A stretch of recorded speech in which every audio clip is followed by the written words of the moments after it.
Hello, good morning. This is Madam Tinay and welcome to my mini vlog.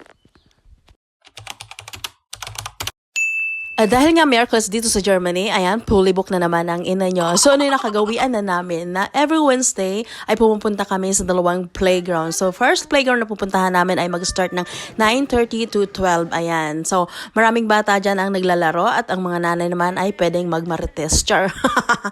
Then, from 0 to 3 years old ay pwede pong pumunta dito. Siguradong mag-e-enjoy ang mga chikiting nyo. So, after nga namin dito ay didiretso kami sa isang or sa pangalawang Spielplatz at tinatawag nilang Tornen dito kung saan pwede silang mag-sport at napakalawak talaga ng space kasi maraming pagpipilian na pwedeng gawin ng mga chikiting. So, napakasaya. Nag-e-enjoy naman talaga lalo na kami mga modrakels, diba?